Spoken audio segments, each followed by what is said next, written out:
Você já sentiu que algo dentro de você parecia fora do lugar, como uma sombra silenciosa que ninguém vê? Talvez essa pergunta desperte em você uma lembrança, uma inquietação que vinha sendo empurrada para o canto do coração. Talvez, em meio à rotina, você perceba uma angústia inexplicável, como se sua alma estivesse sedenta por respostas. Não é culpa sua, é o coração humano ferido chamando por algo mais profundo. Há uma inquietação universal que percorre nossas vidas. Pequenas preocupações que crescem, decisões que se tornam pesadas, relacionamentos que esfriam sem explicação. Às vezes a alma vibra com um desconforto que não cabe nas palavras, uma sensação de desalinho que parece sussurrar durante a noite. Como estradas que se desfazem sob nossos pés ou vozes que sussurram durante a noite, esses sinais de Deus procuram alertar quando venenos silenciosos entram em nossa jornada. Eles não ardem na superfície, corroem devagar, mudando o rumo de quem somos sem que percebamos. E se eu te dissesse que o maior perigo para a sua alma não vem do que é óbvio, mas do invisível? Pense nisso. Uma pequena fissura na represa pode, com o tempo, provocar um colapso. Assim também acontece com o espírito. Aquilo que negligenciamos no íntimo pode abrir portas para trevas que nós mesmos não sabíamos que poderiam entrar. Deus, em sua bondade, não nos deixa às cegas. Muitas vezes ele fala de maneiras tão sutis que só um coração atento consegue ouvir. Este vídeo é um convite para enxergar além das aparências e buscar luz onde muitos não olham. Não é uma chamada ao medo, mas ao amor que corrige e protege. Quero caminhar com você por essas veredas interiores, apontando sinais que costumamos ignorar. Inquietações, pequenas resistências, aquele incômodo ao sermos corrigidos, a leve frieza na oração, a comparação silenciosa que corrói a alegria, a ansiedade que não nos deixa descansar e a gratidão que se esvai como neblina. Hoje, você vai descobrir como Deus revela sinais quando perigos espirituais querem envenenar sua alma e aprenderá a reconhecer cada aviso. Não prometo soluções mágicas, mas a graça de discernir e responder com coragem. Existe uma verdade profunda escondida por trás da sua inquietação. Talvez seja Deus chamando para um despertar. Às vezes o chamado chega em forma de insônia, às vezes em palavras duras que doem, às vezes em uma sensação de vazio depois do culto. Esses são toques da mão do Pai, convidando-nos a voltar ao que é essencial. Ele sussurra, chama, alerta, e nossa tarefa é não confundir o barulho do mundo com o silêncio compassivo de Deus. Preste atenção aos detalhes. O que te incomoda quando lê a Bíblia? O que te perturba quando alguém tenta aconselhar? Que sentimentos vêm ao ver a prosperidade dos outros? Cada resposta pode ser um sinal. Quero te convidar a escrever agora nos comentários a frase "Vivo em Cristo" e a cidade de onde está assistindo ao vídeo. Isso será um sinal da sua fé e abertura para a transformação. Não é um ritual vazio, mas um ato concreto de entrega e pertencimento. Ao declarar "Vivo em Cristo", você reconhece que não está sozinho nesse caminho. E ao dizer de onde vem, você nos ajuda a lembrar que somos uma comunidade real, composta por peregrinos com histórias, dores e esperanças. Juntos, como peregrinos nesta estrada, nos tornamos faróis uns para os outros. Quando um de nós encontra luz, a chama aquece a todos. Imagine agora uma roda de viajantes à beira de uma trilha ao anoitecer, cada um com sua lanterna. Algumas lanternas tremem, outras brilham firme. Quando orientamos uns aos outros, quando apontamos pedras no caminho, alguém consegue desviar e não cair. Assim é a igreja, uma família que caminha, tropeça e se ajuda a levantar. Este espaço é para quem deseja ouvir, para quem quer entender os sinais antes que o dano se instale e para quem crê que Deus cuida dos mínimos detalhes da nossa alma. Prepare seu coração. O que vamos compartilhar hoje pode ser o começo de uma renovação. Abra-se com honestidade e ternura. Permita que a verdade entre, que a compaixão cure, que a fé desperte. Não precisamos ter todas as respostas agora. Basta um passo de coragem, um olhar para dentro e a vontade de ser transformado. Venha, caminhante, a luz adiante. E você não precisa seguir sozinho. Talvez os venenos silenciosos não causem alarde, mas em segredo mudam cada passo que damos. É como uma neblina fina que se instala em uma estrada conhecida. Ao princípio mal notamos, depois as cores se apagam e por fim já não conseguimos reconhecer o caminho que antes nos levava para casa. Pense por um momento. Quantas decisões foram tomadas não por claridade, mas por uma sombra sutil que corroía por dentro? Essas corrupções lentas não chegam como tempestades, chegam como gotas contínuas que, acumuladas, minam a força do que somos. Imagine que sua alma é um jardim. No início há solo fértil, sementes de amor e esperança, flores regulares e saudáveis, mas enquanto você dorme ou se distrai, ervas daninhas se infiltram, discretas. Primeiro uma folha amarelada, depois um tronco seco. Você nota apenas quando já compete com o crescimento que deveria florir. Ervas daninhas são ocasiões perdidas de gratidão, ressentimentos não confessados, pequenas justificativas que vão se tornando princípios. Se não arrancadas cedo, tomam espaço, roubam nutrientes e o jardim antes abundante adoece. Assim funciona a alma quando os venenos silenciosos se instalam. Não assombram com clarins, mas silenciam o louvor, diminuem o apetite pela oração, congelam o desejo de comunhão. A dúvida, tão frequentemente vista como fraqueza, não é sinal de derrota, ela é um convite. Quando os pés vacilam, quando a voz interior questiona, há uma porta aberta para o discernimento. Dúvida bem direcionada leva à busca, à oração, que pergunta e clama por luz. Não fuja do desconforto de pensar. Permita que a pergunta te conduza às fontes. A dúvida pode ser o sino que toca para chamar o seu coração à vigilância. Em vez de envergonhar-se por não ter todas as respostas, torne-se aprendiz. Alguém que aceita ser guiado, que permite que Deus revele o que precisa ser visto. Os sinais de Deus são como lanternas acesas na noite. Só quem está atento consegue vê-las. Às vezes, elas aparecem como inquietações, um aperto no peito ao caminhar em direção a uma escolha. Outras, como portas que se fecham ou pessoas que chegam em tempo certo. Há momentos em que Deus sussurra através de um texto lido, de uma conversa inesperada, de uma música que toca na hora certa. Mas para perceber essas luzes é preciso olhos treinados, olhos que não se distraem com o brilho passageiro do mundo, que não confundem ruído com direção. As lanternas não fazem barulho, elas só brilham, e o desafio é aprender a olhar. Hoje, você vai aprender a diferenciar entre o silêncio de Deus e os lugares onde Ele grita por atenção. Nem todo silêncio é ausência. Às vezes, Deus nos guarda para que possamos ouvir a sua voz sem interferências. Outras vezes, o silêncio é o eco de uma vida que se desviou, uma pausa que pede reparo. Saber distinguir exige sensibilidade. Sentir quando a calma é paz e quando é apatia. Reconhecer quando a falta de consolo é convite à confissão.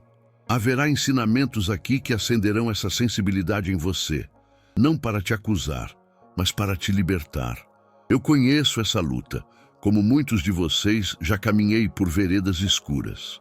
Já deixei pequenas pedras de orgulho serem erguidas como muros. Já permiti que o cansaço seco tomasse a chama do louvor. Já comparei minha fé com a de outros e senti a inveja germinar. Nesses caminhos, aprendi algo essencial. A luz sempre encontra os que buscam. Quando a alma se volta com sinceridade, mesmo que tremendo, Deus faz o milagre da claridade. Não é pelo mérito humano, mas pela graça que ilumina onde há vontade de ser transformado. Ao fim deste vídeo, sua percepção dos venenos silenciosos será diferente. Você estará mais forte para reconhecê-los e vencê-los. Não prometo que será um processo instantâneo, mas garanto que a chave do discernimento será colocada em suas mãos. Você sairá daqui com exercícios práticos, sinais para observar e atitudes simples que restauram campos que pareciam perdidos. Haverá um novo olhar sobre suas inquietações. Elas não serão mais interpretadas como fracassos, e sim como chamadas para mudar de rota. Agora, vamos mergulhar juntos nas verdades que poucos ousam revelar. Não é só para expor males, é para apontar remédios que vêm do Senhor. Vamos, com coragem e ternura, reconhecer as ervas daninhas e arrancá-las pela raiz. Cada exemplo traz consigo um antídoto, uma palavra de oração, um ato de humildade, um gesto de gratidão. E cada antídoto é, em si, uma pequena lanterna capaz de clarear a próxima curva. Abra seu coração, permita-se sentir e descobrir. Os próximos minutos podem mudar o rumo da sua história. Não se defenda antes da hora, chegue sem necessidade de provar nada. Permita que Deus te fale através do silêncio e das pequenas vozes. Sinta a presença que acalma e questiona ao mesmo tempo, porque cura muitas vezes dói e crescimento pede entrega. Não ignore esses sinais. Cada um pode ser a chance de uma nova vida. Um sinal ignorado é oportunidade perdida, mas um sinal reconhecido é porta aberta para a restauração. Se hoje você se identificou com alguma dessas imagens, com a neblina, com o jardim, com a lanterna, saiba que há esperança concreta. Deus não abandona a colheita que Ele plantou em você. Venha comigo, vamos aprender a ver, a sentir e a responder. Existe uma presença tão sutil que, quando entra, vai se acomodando nas frestas do coração sem alarde. O orgulho. Esta é a nossa primeira lição sobre os venenos silenciosos. Não aquele orgulho óbvio e ostensivo que se revela em grandes gestos, mas uma versão doméstica, cotidiana, que se veste de competência e segurança. A sutil presença do orgulho tem a capacidade de nos convencer de que estamos bem, de que não precisamos de correção, de que a própria oração pode ser substituída por planejamento e esforço humano. E é justamente aí que mora o perigo. Lembre de Davi, não para enfeitar uma lição moral, mas como testemunho real de como o orgulho pode entrar mesmo na vida de um homem segundo o coração de Deus. Quando Davi deixou que a sua vontade e o seu olhar humano se sobrepusessem ao temor e à direção do Senhor, as consequências foram dolorosas. Deus o corrigiu, não para destruí-lo, mas para libertá-lo do veneno que já havia criado raízes. A correção muitas vezes chega como um espelho que reflete o que preferiríamos não ver. E quando fechamos os olhos a esse espelho, é sinal de que o orgulho já está trabalhando em silêncio. No cotidiano, o orgulho veste-se de autossuficiência. Ele aparece como aquela sensação de que podemos resolver tudo sozinhos, que conselhos são opiniões, que orações são para outros. Surge também como fechamento ao conselho. Quando alguém nos aponta um caminho diferente ou uma atitude que nos prejudica e nós preferimos resistir, justificar, minimizar, nesse momento o orgulho se disfarça de firmeza. A recusa à oração é outro sinal sutil. Acreditamos que basta nossa estratégia, nossa produtividade, nossos diplomas. Esquecemos que a fonte de verdadeira sabedoria é o diálogo humilde com Deus. Não ignore, pois o orgulho sempre se camufla como força. Essa frase precisa permear o seu discernimento. O orgulho não vem gritando, sou o orgulho. Ele se proclama forte, resiliente, dono das soluções. Pode até aparentar confiança, mas sua raiz é autoafirmação e não dependência de Deus.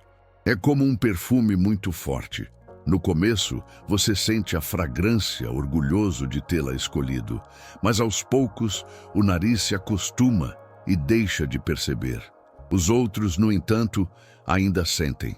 Do mesmo modo, viver imerso no próprio perfume de orgulho impede que você note o cheiro da presença de Deus e impede que os demais vejam o que há de errado. Espiritualmente, Deus frequentemente nos envia um desconforto como aviso. Talvez você tenha sentido uma pontada de incômodo quando alguém, com amor, te corrigiu. Talvez uma palavra de humildade te tenha ferido de tal maneira que sua reação imediata foi a defesa, a justificativa, a fuga. Preste atenção. Esse desconforto pode ser o alerta de Deus. Ele não quer se vingar. Ele deseja que você reconheça a ferida antes que ela infeccione. Quando o coração se fecha à correção, a cor da alma escurece aos poucos. Escute o alerta. Quando a palavra se torna difícil de ouvir, ajoelhe-se e peça discernimento. Um exemplo prático: um irmão na fé aponta uma atitude sua que afasta as pessoas. Um líder sugere humildade em vez de protagonismo. Sua esposa ou seu amigo te chama à responsabilidade espiritual. A primeira reação pode ser raiva, culpa ou negação. Pare, respire. Antes de responder, ore. Peça a Deus para limpar a lente pela qual você vê a si mesmo. Muitas vezes o toque do outro é a mão de Deus a nos puxar para fora do abismo.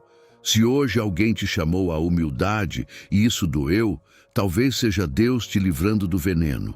A dor não é sempre sinal de condenação. Pode ser sinal de cura em processo. Como um cirurgião que corta para remover o tumor, a correção de Deus, através de pessoas e circunstâncias, aponta para a restauração. Outra situação comum: você sente que precisa sempre ter razão, ganhar a última palavra, mostrar que sabe mais. O orgulho se alimenta de afirmação e domínio. Ele transforma a comunhão em competição. Nos relacionamentos, ele corrói suavemente a ternura, substituindo o como você está por um deixe eu te ensinar. No trabalho, ele transforma a colaboração em isolamento. Na igreja, ele transforma serviço em palco.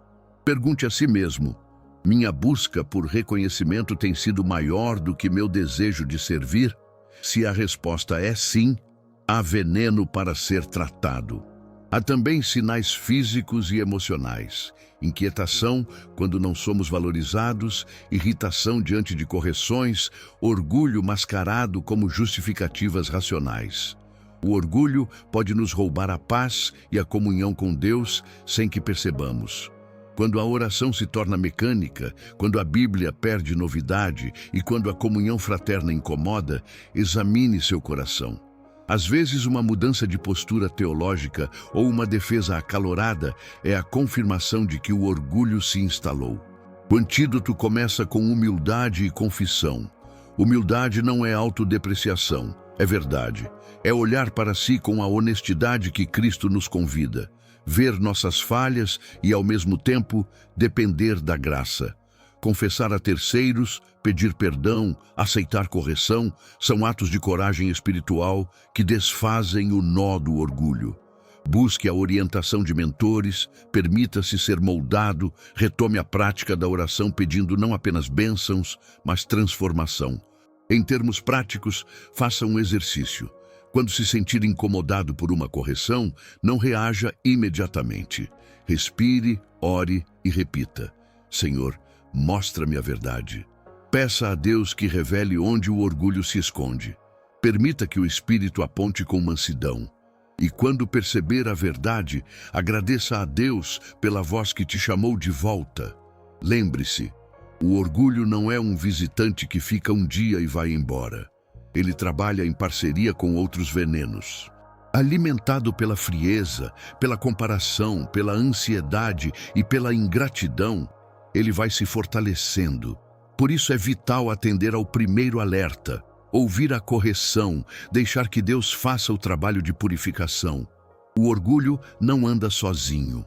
Outros venenos silenciosos podem caminhar junto. Existe um momento na vida espiritual em que o calor que antes aquecia o coração vai diminuindo, quase sem alarde. e é justamente aí que mora o perigo.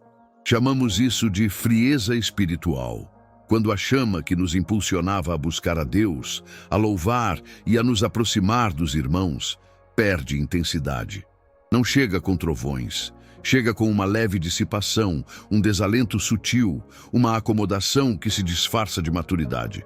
Mas não se engane, a frieza espiritual é um veneno silencioso que corrói a intimidade com Deus e abre portas para outras enfermidades da alma. Lembre-se dos discípulos no caminho de Emaús. Eles caminhavam desalentados, com os olhos enxutos pela decepção e pelo cansaço. Jesus se aproximou, caminhou com eles, falou-lhes das Escrituras, e foi quando os olhos do coração começaram a arder novamente. A narrativa nos revela algo essencial. A presença de Deus reaquece o coração. Quando a chama volta a queimar, o reconhecimento acontece. Quando o fogo se apaga, há perigo de seguir sem perceber que algo vital foi perdido. A frieza não é apenas ausência de sentimento, é perda de direção espiritual. No cotidiano, a frieza espiritual se manifesta de maneiras práticas e muitas vezes consideradas normais. Pode ser a falta de vontade de louvar. Você está no culto e as músicas passam como ruído, sem comoção, sem entrega. Pode ser o distanciamento das pessoas de fé. Antes, você buscava a companhia de irmãos, participava de grupos e servia com alegria. Hoje, prefere o isolamento, justifica com cansaço ou excesso de compromissos. Pode aparecer também como diminuição da fome pela palavra. As leituras viram obrigação e não alimento. A oração, um tique do dia e não o colo em que você se deita. Não ignore os primeiros sinais. A frieza costuma começar com um pequeno afastamento, um passo que parece inofensivo, mas que, com o tempo, cria um abismo. É como marinheiros que desprezam a bússola.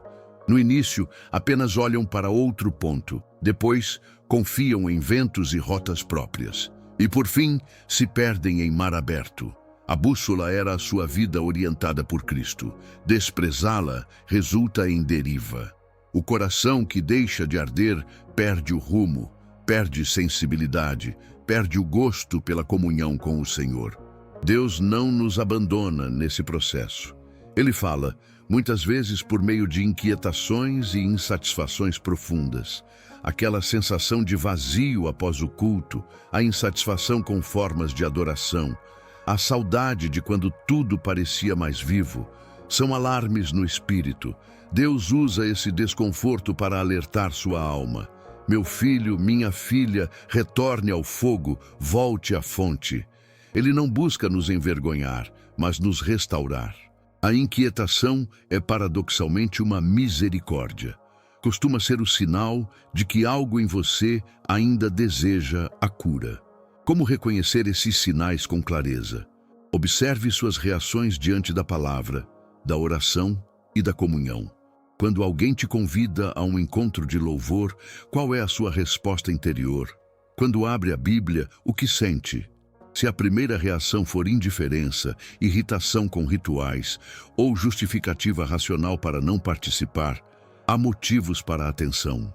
Repare também nas pequenas desculpas que inventamos. Estou cansado demais. Tenho coisas mais importantes. Isso não me edifica mais. A frieza gosta de discursos racionais que mascaram o que o coração já decidiu, não mais arder.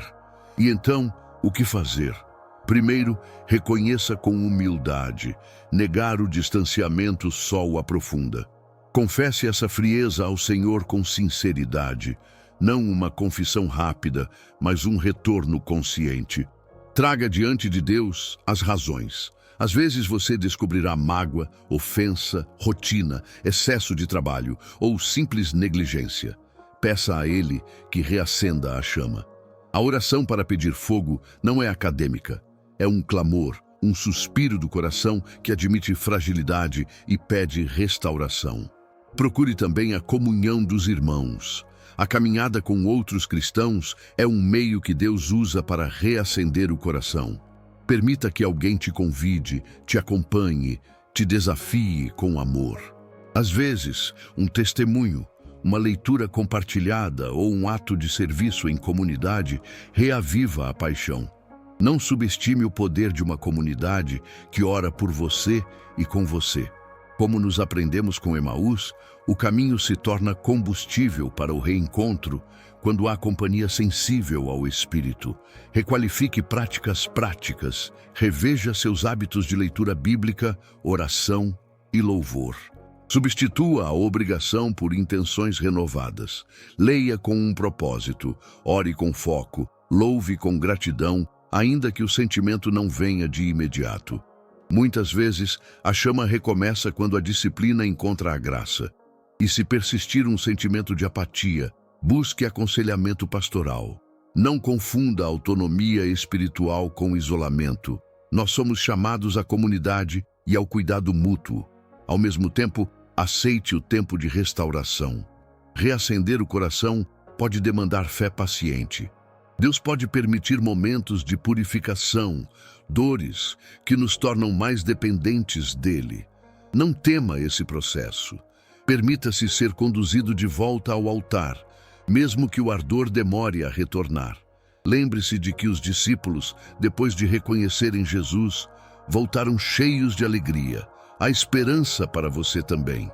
Por fim, esteja vigilante. A frieza abre portas para outros males silenciosos. Orgulho, cinismo, inércia espiritual e até a tentação de abandonar a fé. Por isso, a restauração não é apenas um objetivo individual, mas uma necessidade comunitária. Ao reacender sua alma, você protege também os que caminham ao seu lado. Receba o chamado com amor. Ouça a inquietação. Responda com fé. Busque calor na presença de Cristo.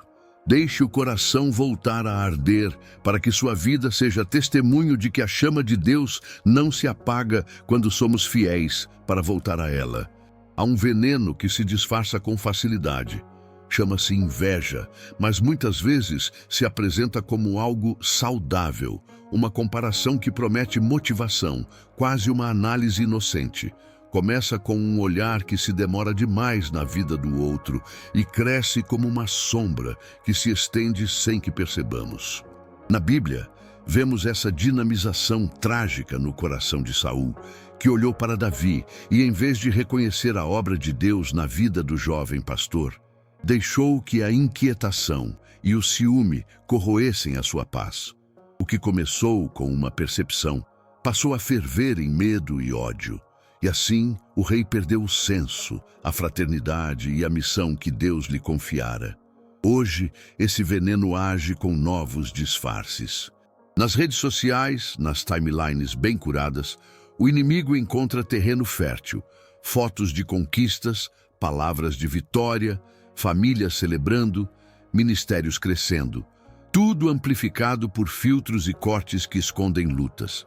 A comparação se apresenta como um termômetro. Como você está progredindo em relação a fulano? E de repente, o nosso olhar se torna uma régua cruel que mede valor, fruta, bênção e identidade. Outras vezes, a comparação se instala em silêncio. Quando ignoramos um abraço, minimizamos uma conquista alheia por medo de nos sentir pequenos, ou quando a contemplação da prosperidade do outro nos traz um nó no peito que não sabemos nomear. Não subestime esse sentimento. A inveja nunca constrói, ela corrói. É como um veneno que ataca as raízes de árvores frondosas.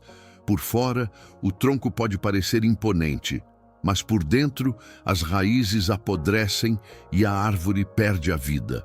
Assim, é com a alma que se deixa medir pelo sucesso alheio, perde força, gera rancor, alimenta comparações e, aos poucos, deixa de frutificar para Deus.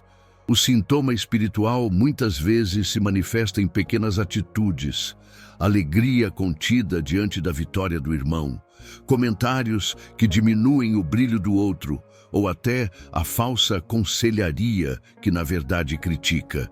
Esses são sinais que Deus usa para nos alertar. Deus fala com brandura quando nosso coração se aperta ao ver alguém prosperar. Esse desconforto é um aviso amoroso. há algo dentro de ti que precisa ser trazido à luz. Em vez de esconder ou justificar, transforme essa inquietação em oração. Quando sentir o aperto, pare por um momento, respire e diga a Deus o que há em seu peito. Uma oração simples, sincera. Senhor, reconheço este sentimento de inveja. Peço que o converta em humildade e gratidão. Mostra-me onde preciso crescer e livra-me da raiz que corrói. Na prática de entregar esse sentimento ao Pai, é o primeiro passo para a liberdade. Práticas concretas ajudam a domar essa tendência. Primeiro, confessionar. Não apenas a si mesmo, mas a alguém de confiança na comunidade, um irmão ou irmã que ore contigo. A palavra traz luz. Quando verbalizamos, a sombra diminui. Segundo, substituição deliberada. Ao invés de alimentar comparações, escolha celebrar. Quando ouvir de uma bênção alheia, treine seu coração a responder com alegria. Glória a Deus, alegria por ti. Cultivar essa reação mima a gratidão e corrói a inveja. Terceiro, aprenda com curiosidade. Em vez de perguntar, por que não eu? Pergunte, o que posso aprender? Transforme admiração em escola, inspiração em ação. Às vezes, o que incomoda é uma fome legítima de avanço. Use isso como combustível saudável, não como veneno. Outras ferramentas práticas. Limite o consumo de redes sociais quando elas virarem um campo minado emocional. Faça um diário de gratidão. Anote 3 coisas pelas quais você é grato a cada dia. Envolva-se no serviço ao próximo. Servir desloca o foco de si e planta vida no outro. Leia as escrituras que trazem cura à alma invejosa. Meditar em promessas e na sua identidade em Cristo fortalece a percepção de que sua vida não precisa ser igual à de ninguém para ser preciosa aos olhos de Deus. Também é importante observar sinais mais sutis. Quando a inveja se instala, ela pode levar você a tolerar mentiras sobre o outro, a esfriar relacionamentos ou até a planejar ações que ferem. Ore por discernimento para não cruzar essa linha. Peça ao Espírito Santo que revele as motivações do seu coração e que lhe dê coragem para reparar qualquer dano. A reconciliação e o pedido de perdão quando já ferimos são caminhos de restauração que Deus honra. Lembre-se de que Deus não quer apenas arrancar o sentimento, Ele quer transformar. Quando você traz a inveja ao Senhor, Ele pode virar aquele sentimento em oração, em admiração legítima, em desejo de aprender e em gratidão. Testemunhos de comunidades mostram que, ao escolherem celebrar o outro, pessoas foram libertas de décadas de comparação e encontraram um novo vigor para cumprir o chamado que Deus lhes deu. Se neste momento você reconhece esse nó no peito ao ver alguém prosperar, permita-se a graça de agir. Vulnerabilize-se diante de Deus, confesse a um amigo de confiança, pratique o gesto de celebrar um irmão hoje mesmo, mande uma mensagem de parabéns, ofereça ajuda, ore pela bênção que você contemplou. Essas ações simples são antídotos poderosos que começam a curar as raízes. A inveja é sutil, mas perigosa como todos os venenos silenciosos. Não a ignore. Deus usa essa inquietação como um chamado ao crescimento. Ele te convida a desatar o laço que te prende, a viver a liberdade de quem sabe que é amado e suficiente em Cristo. Quando você responde com humildade e gratidão, a raiz se corrige, a árvore se fortalece e o fruto volta a ser doce. A ansiedade contínua é um dos venenos silenciosos mais traiçoeiros, porque chega como se fosse cuidado, parece zelo, parece preocupação legítima, mas pouco a pouco suga a paz que Deus deu. Pense em Marta e Maria. Enquanto Marta se ocupava, corria, ansiosa com muitas coisas, Maria escolheu a melhor parte, sentar aos pés de Jesus e ouvir sua voz. Essa história não é apenas um retrato de duas irmãs. É um espelho para cada coração que se encontra dividido entre fazer e estar, entre pressa e presença. Na vida cotidiana, a ansiedade se apresenta de maneiras sutis e persistentes. Ela se instala no medo de perder algo, uma oportunidade, um relacionamento, o controle, e transforma o presente em um campo de suspeitas. Você começa a viver antecipando problemas, a dormir pouco, a mastigar pensamentos que nunca descansam. A pressa torna-se companheira e o descanso vira suspeito de preguiça espiritual. Você pode até justificar: estou apenas sendo responsável. Mas note, quando essa responsabilidade tira sua comunhão, quando a sua primeira reação deixa de ser oração e passa a ser tensão, pode ser que não seja zelo, e sim um veneno que quer roubar sua vida em Deus. Imagine a ansiedade como sirenes à distância. Elas gritam um alerta indistinto, perigo em algum lugar, e você se vê virando a cabeça para todos os lados, procurando uma ameaça que talvez nem exista. Essa sensação mantém o corpo em estado de alerta e o coração em estado de vigilância. Você vive no "e se" permanente. E se falhar? E se perder? E se não for suficiente? Essas sirenes confundem a clareza do espírito e fazem com que pequenos desafios pareçam catástrofes. Espiritualmente, Deus frequentemente usa sinais para nos chamar ao descanso. As noites mal dormidas, as inquietações que não têm causa lógica, a incapacidade de silenciar o pensamento, tudo isso pode ser uma advertência amorosa do Pai. Filho, entregue-me essa carga. O convite de Deus é repetido nas Escrituras.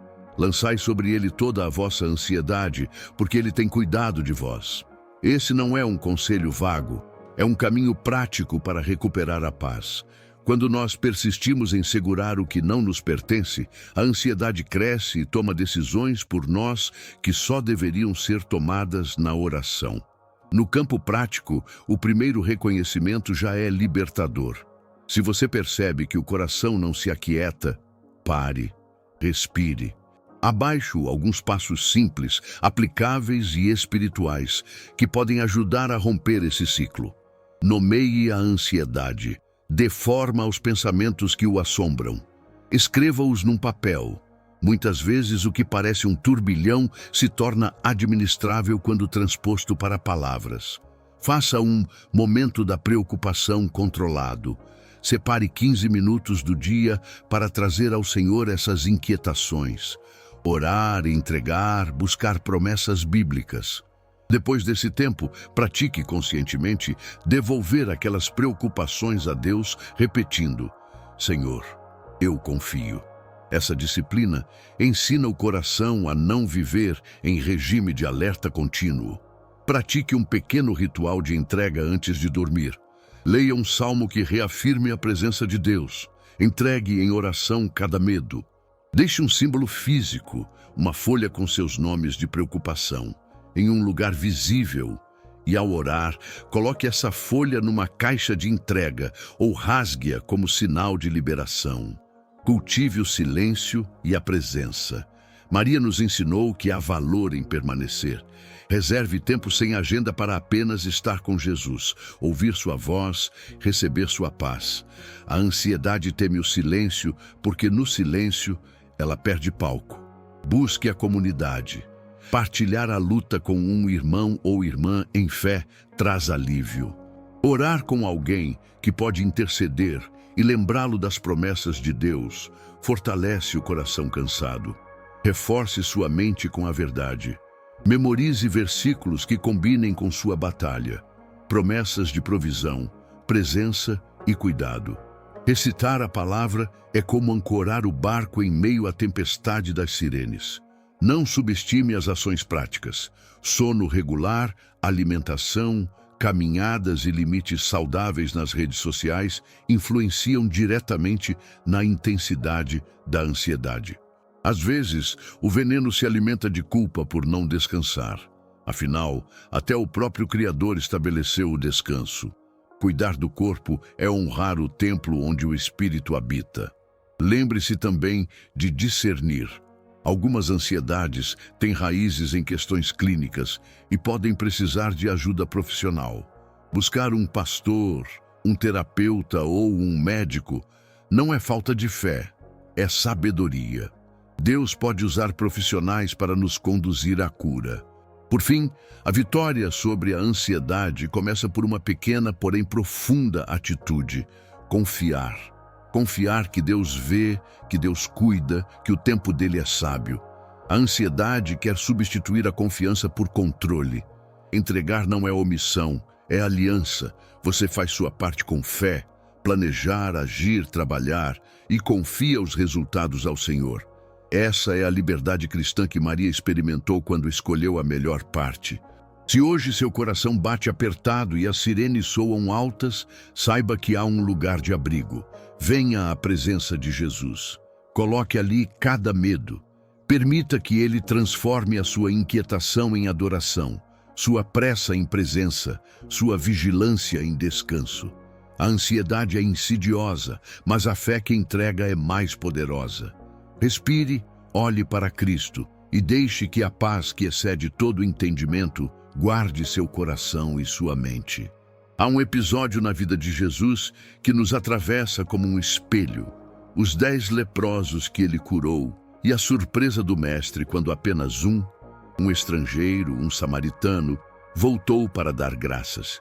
Jesus não precisava da gratidão para realizar o milagre. Ainda assim, ele registra o gesto, celebra a volta daquele homem e diz: levanta-te e vai, a tua fé te salvou. Esse retorno de gratidão não foi espetáculo vazio, foi reconhecimento que restabeleceu relação, que reconheceu a fonte da cura e permitiu que a alma fosse inteiramente restaurada. Quando esquecemos de agradecer, mesmo depois de receber bênçãos, trancamos portas que Deus deseja abrir. Não ignore, pois a gratidão abre portas onde o veneno fecha. A ingratidão é sutil, nasce devagar, como um descuido do coração que acostuma à bondade. Começamos a tratar o favor como esperado, o milagre como rotina, e assim a fé murcha. A gratidão, por outro lado, mantém vívida a percepção de que cada respiração, cada amanhecer, cada relacionamento é presente de Deus. Quando deixamos de agradecer, perdemos o hábito de reconhecer o divino nas pequenas coisas. E é justamente nas pequenas coisas que as grandes misericórdias costumam chegar. Pense num marinheiro que atravessou uma tempestade e, finalmente, chega a águas calmas. Ele navega por horas sob um céu suave e, no conforto, esquece de lançar uma palavra de gratidão ao Senhor pelo socorro. A ingratidão é esse esquecimento. O marinheiro continua, mas a lembrança do socorro se apaga e, com o tempo, ele se torna descuidado, menos atento aos sinais, mais exposto a perigos porque perdeu o coração vigilante. A gratidão funciona como um farol, ilumina o passado, orienta o presente e abre caminho para milagres futuros. Esquecer de agradecer é permitir que a alma resseque. Lembrar-se de agradecer é regar o solo para que novas sementes brotem. Deus, com sua ternura, costuma avisar quando estamos deixando a gratidão escapar. São pequenos sinais. Uma bênção que parecia automática deixa de trazer paz. O coração se endurece diante de um testemunho. A inclinação para louvar diminui. Às vezes, ele traz à memória aqueles dias de socorro, o pagamento inesperado, a conversa que salvou uma manhã, a presença que segurou uma tarde. E essa lembrança é um convite a parar, olhar e dizer obrigado. Outras vezes, o aviso vem por um vazio, uma sensação de portas trancadas, como se algo não fluísse. Esses inquietos são convites. Deus nos chama a restaurar a atitude de gratidão. Na prática cotidiana, a gratidão é mais que palavras bonitas, é reconhecimento ativo. Comece com algo prático. Faça hoje o exercício da gratidão. Nomeie 3 bênçãos e veja como sua alma muda. Pode ser tão simples quanto: o ar que encheu meus pulmões ao acordar, a xícara de café que trouxe conforto, a ligação inesperada de alguém querido. Diga cada uma em voz alta, agradeça a Deus por elas e repare como o corpo e o espírito respondem. Esse exercício é uma chave. Feito diariamente, ele reconfigura a mente, passa a procurar não apenas o que falta, mas o que já foi dado. Além disso, cultive rituais de gratidão. Escreva uma carta de agradecimento a alguém que te ajudou. Registre 3 coisas pelas quais foi grato no final do dia. Incorpore no seu tempo de oração momentos exclusivos para dar graças, não apenas para pedir. Quando a gratidão se torna prática comunitária, agradecer em família à mesa, compartilhar testemunhos num grupo de amigos, ela multiplica portas abertas. Lembre-se, a gratidão cria memória do cuidado divino.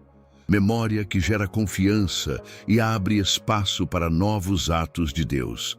Não confunda gratidão com negação da dor.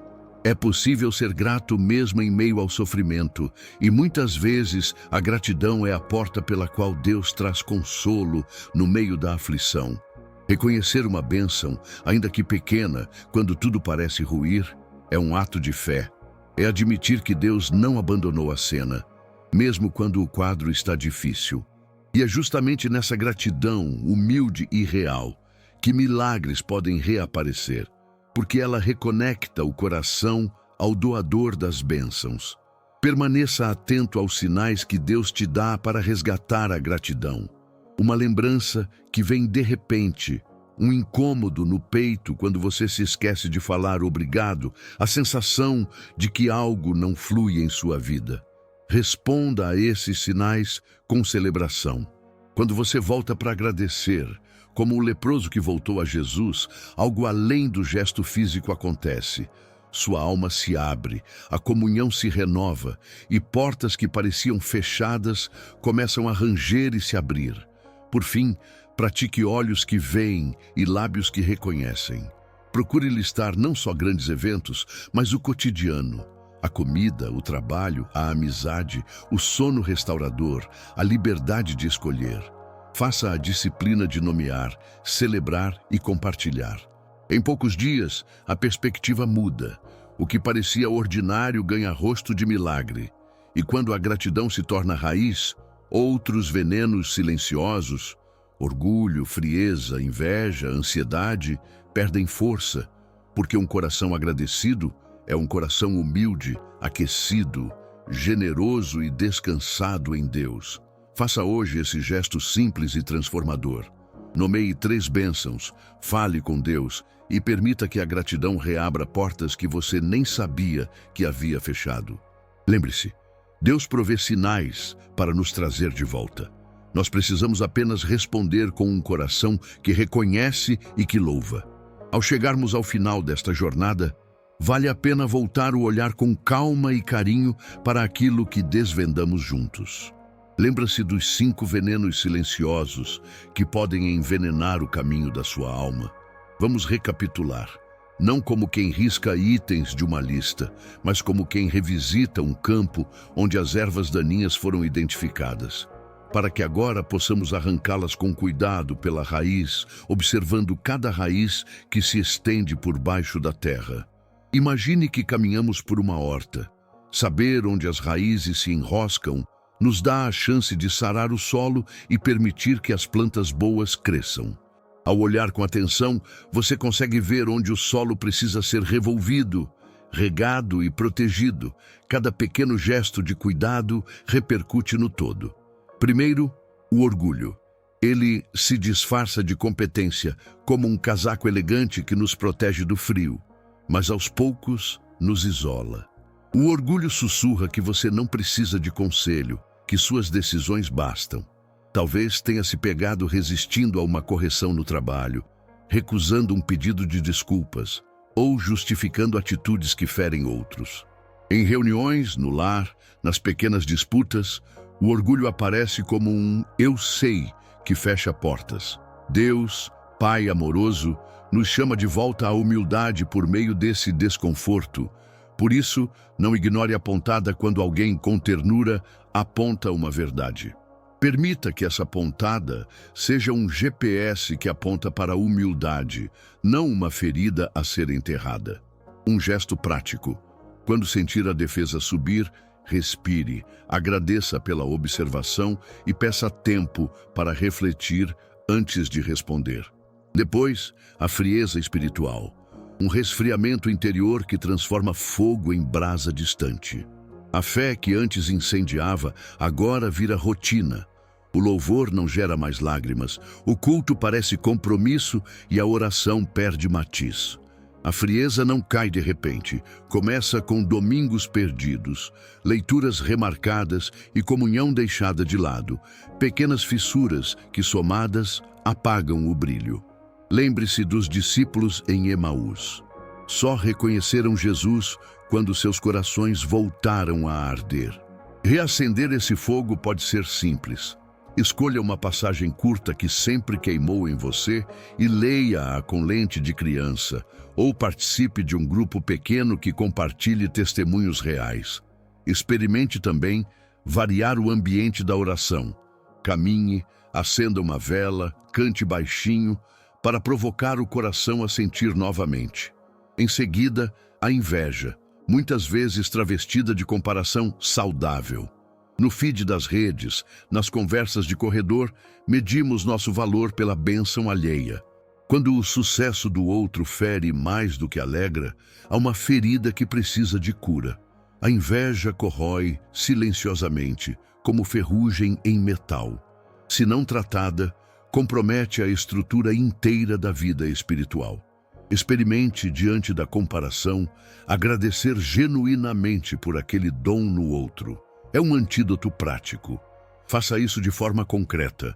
Mande uma mensagem parabenizando, peça para aprender algo da pessoa que você inveja, transforme a admiração em curiosidade e gratidão. Transformar o impulso de comparar em iniciativa de aprender é uma forma de virar a página. A ansiedade, quarto veneno, rouba a paz com a urgência do agora. Vem disfarçada de zelo, desejo de cuidar, mas vira ladrão de noites e confiança. Ela nos empurra a soluções precipitadas e tira a serenidade necessária para ouvir a voz do Pai.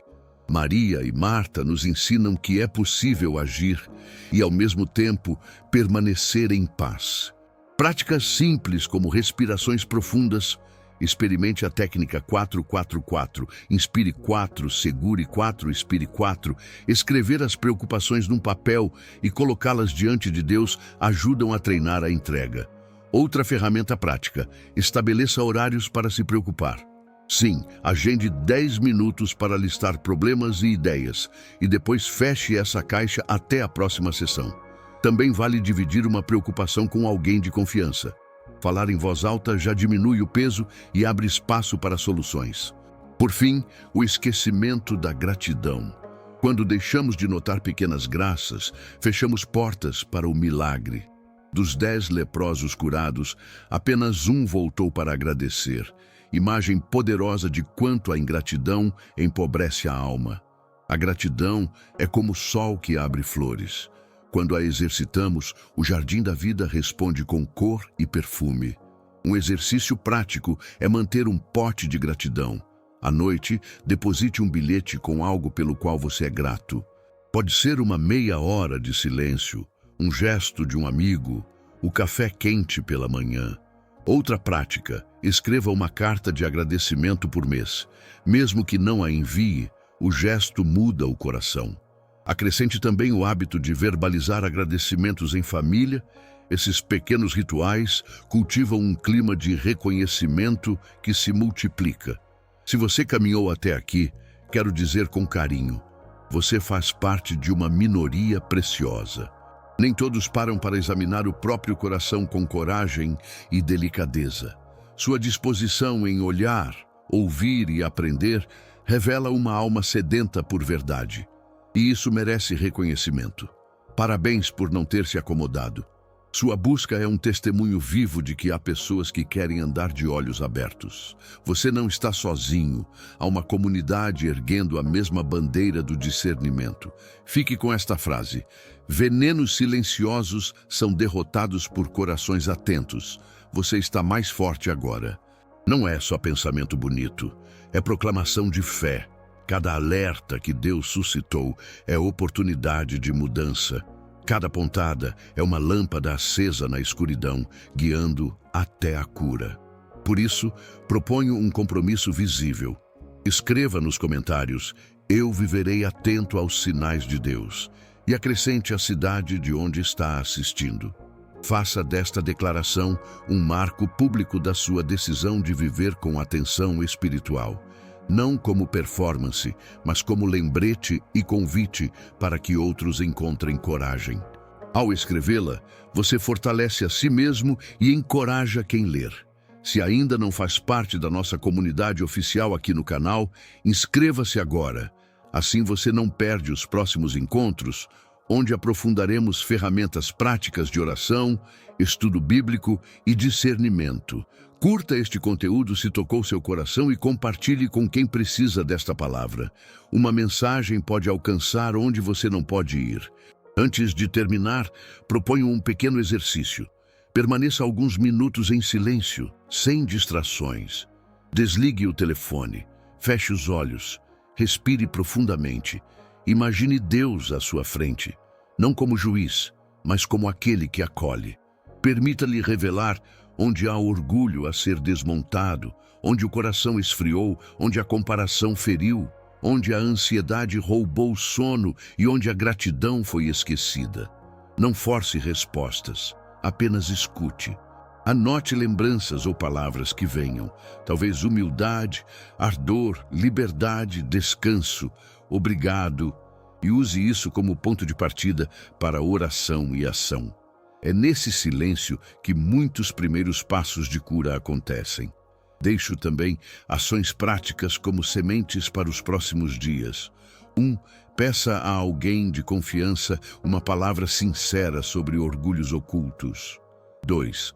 Reserve diariamente, ainda que 10 minutos, para ler uma passagem que reacenda o amor por Cristo. 3. Ao sentir vontade de comparar, pare e faça uma oração de gratidão pelos dons que Deus já lhe deu. 4. Em momentos de ansiedade, escreva suas preocupações e entregue-as a Deus em oração. 5. Antes de dormir, nomeie 3 coisas pelas quais é grato naquele dia. Pequenos rituais repetidos mudam trajetórias. Deus cuida com delicadeza. Às vezes fala por um amigo que corrige com ternura, outras pelo silêncio que reconforta, ou por uma noite sem paz que nos leva de volta à oração.